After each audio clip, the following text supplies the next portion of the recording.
2024-এর জুলাই গণঅভ্যুত্থানে পতন ঘটে শেখ হাসিনা সরকারের 15 বছরের শাসনামলের। সরকার উৎখাতের আন্দোলনে প্রাণহানি ও সহিংসতার ঘটনাও ঘটে। জাতিসংঘের মানবাধিকার কমিশনের প্রতিবেদনে 15 জুলাই থেকে 15 আগস্ট পর্যন্ত 1400 মানুষ নিহতের কথা বলা হয়েছে, আর সরকারের করা গেজেটে নিহতের কথা বলা হয়েছে 800-র কিছু বেশি।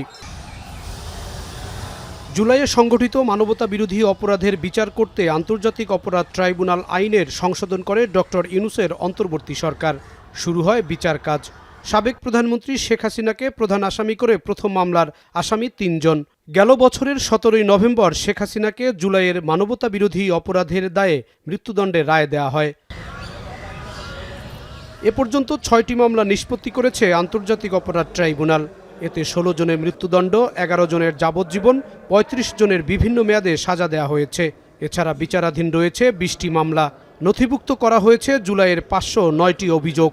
ট্রাইব্যুনালের চিফ প্রসিকিউটর আমিনুল ইসলাম জানিয়েছেন, আগামী 1 বছরের মধ্যে জুলাইয়ের মামলার নিষ্পত্তি করা হবে। ত্রুটি বিচ্যুতিও থাকতে পারে কখনো কখনো, কিন্তু এটা অবশ্যই আপনাদেরকে আমরা খুব গ্যারান্টি দিয়ে বলতে পারি যে আমরা এই যে পিক অ্যান্ড চুজ এই শব্দটার সাথে আমাদের মধ্যে একটু দ্বিমত আছে। এজ এ হোল আমরা সবগুলো আপিলই আমরা শুনানির একটা উদ্যোগ নিচ্ছি, কারণ আপনি জানেন যে অনেকগুলো আসামির অল্প সাজা হয়েছে।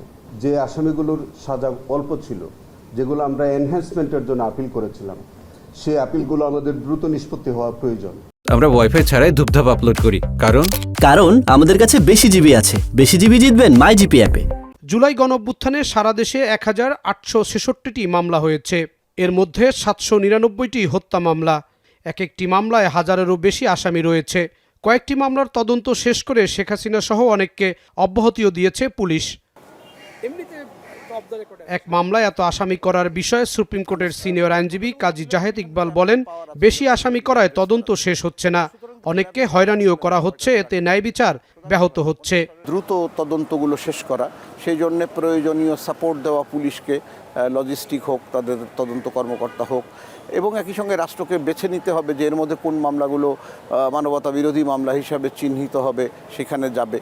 বাকিগুলো এইখানে বিচার করে ফেলা, এবং সেই বিচার করার সময় যারা আহত হয়েছেন, নিহত হয়েছেন এই প্রক্রিয়ার মধ্যে দিয়ে, সে সংখ্যাটা কিন্তু বিপুল। তো সুতরাং তাদের অধিকার আছে ন্যায় বিচার পাওয়ার। তো তাদের এই ন্যায় বিচারের ব্যবস্থাটা আমাদের করতে হবে। নানান কারণে এটার মামলার মধ্যে নাম চলে এসছে, তারা কেউ যেন এই ঘটনার শিকার হয়ে না যান। রিয়েল পারপিট্রেটরদের যাতে বিচারটা একদম যথাযথভাবে হয়, সেটা নিশ্চিত করাটা রাষ্ট্রের দায়িত্ব। 2025 গত 14 জুলাই সংসদে আইনমন্ত্রী জানিয়েছেন, জুলাইয়ের সারা দেশে 158টি মামলার তদন্ত শেষ হয়েছে, যার মধ্যে 40টি হত্যা মামলা, আর ঢাকা মহানগরে মামলা রয়েছে 790টি। স্থানীয় সরকার, পৌরসভা। জাহিদ হাসান, এখন ঢাকা।